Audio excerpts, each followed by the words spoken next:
तो देखिए 24 जुलाई की पहली शिफ्ट में आरआरबी एनटीपीसी में पूछे गए क्वेश्चन हम आज देख रहे हैं। और साथ ही साथ आपको एक चीज़ बता दें कि बहुत सारे प्रश्न यहाँ पर रिपीट हो रहे हैं।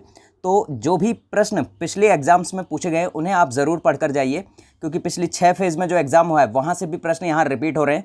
तो इसके ऊपर हमारा एक कंप्लीट वीडियो है जिसमें कि पिछली 6 फेज़ में जो कि 8 अप्रैल तक हुई थी उसमें जितने भी प्रश्न यहाँ पूछे गए हैं वो सारे प्रश्न उसमें आपको मिल जाएंगे हमारी प्लेलिस्ट के अंदर। आरआरबी एनटीपीसी और आरआरबी ग्रुप डी की 2 प्लेलिस्ट है, उसमें आप जाएंगे तो वो वीडियो आपको मिल जाएगा। वो वीडियो आपके लिए बहुत ज़्यादा हेल्पफुल रहेगा अगर आपका आने वाली शिफ्ट में एग्जाम है या फिर आप आरआरबी का ग्रुप डी दे रहे हैं तो भी आपके लिए वो वीडियो बहुत ज़्यादा इंपॉर्टेंट रहेगा।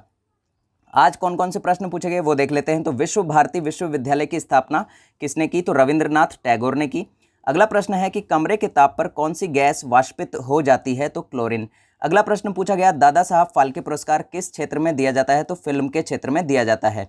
सेफ्रॉन सिटी किसे कहा जाता है? जम्मू कश्मीर को। साथ ही साथ आपसे ये भी पूछा जा सकता है कि इलेक्ट्रॉनिक नगर किसे कहते हैं? तो बेंगलुरु को कहते हैं।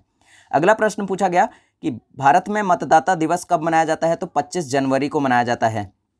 अगला प्रश्न पूछा गया कि शांति स्वरूप भटनागर पुरस्कार किस क्षेत्र से संबंधित है? तो विज्ञान और प्रौद्योगिकी से। अगला प्रश्न वर्ष 1870 में भारतीय सुधार संघ के संस्थापक कौन थे? तो केशव चंद्र सेन थे। अगला प्रश्न पूछा गया कि न्यूटन फिल्म में किसने मुख्य भूमिका निभाई थी? तो राजकुमार राव ने। अगला प्रश्न युवा शक्ति कोरोना मुक्ति अभियान किसने शुरू किया? मध्य प्रदेश ने। किस मंत्रालय ने कोविड-19 पर जन आंदोलन अभियान शुरू किया? तो आयुष मंत्रालय। नेक्स्ट क्वेश्चन है हमारा कि राष्ट्रीय रसदार फल अनुसंधान केंद्र कहाँ पर स्थित है? तो ये है नागपुर में। और अगला प्रश्न पूछा गया कि विश्व दूरसंचार दिवस कब मनाया जाता है? तो 17 मई को। राज्यसभा के सदस्यों का कार्यकाल कितना होता है? 6 वर्ष का। भारत की स्वतंत्रता के समय इंग्लैंड के प्रधानमंत्री कौन थे? तो लॉर्ड क्लीमेंट एटली थे। तेंदू के पत्ते का प्रयोग किस में किया जाता है? तो बीड़ी बनाने में। जिम कॉर्बेट नेशनल पार्क कहाँ पर स्थित है? उत्तराखंड में। वायुदाब मापने के लिए किसका उपयोग किया जाता है? तो बैरोमीटर का उपयोग किया जाता है। नेक्स्ट क्वेश्चन है कि रोजर फेडरर किस खेल से संबंधित हैं? तो टेनिस से। भारतीय संविधान में कुल कितनी अनुसूचियां हैं? 12। अगला प्रश्न पूछा गया राष्ट्रीय ध्वज को कब अपनाया गया? तो 22 जुलाई 1947 को। अगला क्वेश्चन ऊर्जा का मात्रक क्या है? तो जूल है। अगला प्रश्न पूछा गया महावीर स्वामी ने अपना पहला उपदेश किस भाषा में दिया था? तो प्राकृत भाषा में।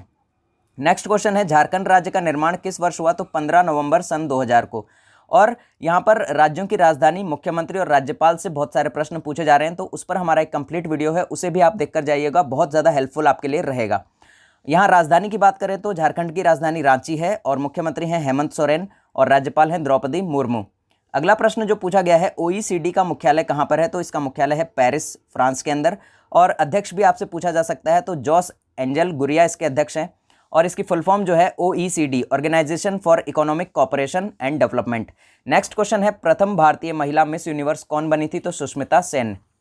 बहरीन ग्रैंड प्रिक्स 2021 का खिताब किसने जीता? तो लुइस हैमिल्टन ने जीता। URL का full form uniform resource locator, और ये पिछली 6 शिफ्ट के अंदर भी बहुत बार रिपीट हुआ है ये क्वेश्चन। अगला प्रश्न पूछा गया इंडिया विंस फ्रीडम के लेखक कौन है? तो मौलाना अबुल कलाम आज़ाद। गंगा और ब्रह्मपुत्र कौन सा डेल्टा बनाती हैं? तो सुंदरवन का डेल्टा बनाती हैं। अगला प्रश्न पूछा गया कि पुणे और हैदराबाद के बीच कौन सा राष्ट्रीय राजमार्ग है? तो NH65 यहाँ पर है, जो कि पुणे से लेकर मछलीपट्टनम तक है और इसी के बीच हैदराबाद भी आता है। अगला प्रश्न मंत्रिपरिषद का गठन कौन करता है? तो प्रधानमंत्री करते हैं। 7वीं अनुसूची में किसका वर्णन किया गया है? तो केंद्र और राज्यों के बीच शक्तियों का बंटवारा यहाँ पर किया गया है। चंद्रयान 2 कहाँ से लॉन्च हुआ? तो श्रीहरिकोटा रेंज से। और कब लॉन्च हुआ ये भी पूछ सकते हैं, तो 22 जुलाई 2019 को। नेक्स्ट क्वेश्चन जो पूछा गया कि Alt+ F5 से क्या रिजल्ट मिलेगा? तो इससे आपका कंप्यूटर रिफ्रेश हो जाएगा। नेक्स्ट क्वेश्चन पूछा गया कि केपलर लॉ किससे संबंधित है? तो केपलर लॉ जो है वो ग्रहों की गति से संबंधित है। अगला प्रश्न पूछा गया कि नींबू का पीएच मान क्या है? तो नींबू का पीएच मान ये गलत दिया हुआ है, तो नींबू का पीएच मान जो होता है वो होता है 2.2 से लेकर 2.4 के बीच होता है। यहाँ जो भी ऑप्शन रहेगा इसके बीच वो आपका राइट हो जाएगा। अगला प्रश्न जो पूछा गया कि जापान का हाईएस्ट सिविलियन अवार्ड यानी कि जापान का सर्वोच्च नागरिक सम्मान कौन सा है? तो ऑर्डर ऑफ क्राइसेंथेमम यहाँ पर जापान का सर्वोच्च नागरिक पुरस्कार है। अब आपसे पूछा जा सकता है कि भारत का सर्वोच्च नागरिक पुरस्कार कौन सा है? तो भारत रत्न।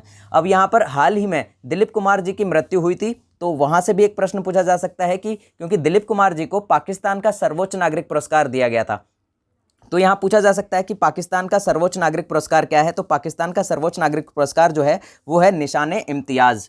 इसको भी अच्छे से तैयार करके जाइएगा कि निशाने इम्तियाज़ जो है वो पाकिस्तान का सर्वोच्च नागरिक पुरस्कार है, निशाने इम्तियाज़।